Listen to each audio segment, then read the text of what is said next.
President Trump continued the war of words between North Korea and the U.S. today as Guam, the small U.S. territory island in the Pacific, became the center of global attention. Special correspondent Nick Schifrin begins our coverage. Things will happen to them like they never thought possible. Today, President Trump doubled down on his threats against North Korea. North Korea better get their act together or they're going to be in trouble like few nations ever have been in trouble in this world. He met with his national security team in New Jersey and disparaged a quarter-century of what he called failed North Korea negotiations. Look at Clinton. He folded on the negotiations. He was weak and ineffective. You look what happened with Bush. You look what happened with Obama. Obama, he didn't even want to talk about it. Meanwhile, on the streets of Pyongyang, this is the season of steadfast support.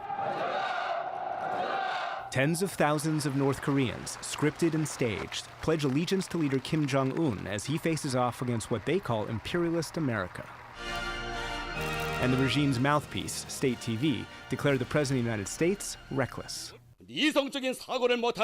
Sound dialogue is not possible with such a guy, bereft of reason, who is going senile. The TV announcer said Kim was considering an unusually specific plan to launch 4 Hwasong-12 intermediate-range missiles over 3 districts of Japan, flying for 17 minutes and exactly 2,086 miles, landing 19 to 25 miles off the coast of U.S. territory, Guam. Guam is about the size of Chicago, and today, the 160,000 residents wavered between fear and faith. It's actually been scary since yesterday. With the military present here, I'm pretty sure we're safe. The U.S. military has been here for 120 years and takes up a third of the island. 7,000 U.S. service members are stationed on an Air Force base with the U.S.'s most modern bombers, and a naval base that's home to fast-attack nuclear submarines. The island is protected by a high-altitude missile defense system, and it's been threatened by North Korea many times before. It is destabilizing, it is threatening, but it is not anything new.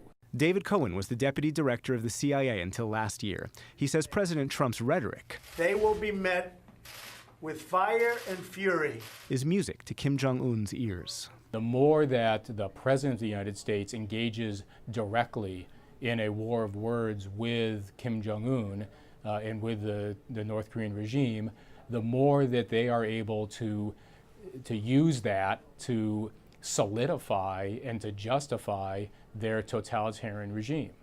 U.S. officials defend their strategy, saying Secretary of State Rex Tillerson is committed to diplomacy, allowing the president to be more aggressive as an attempt to finally convince North Korea, as well as China, to change policy.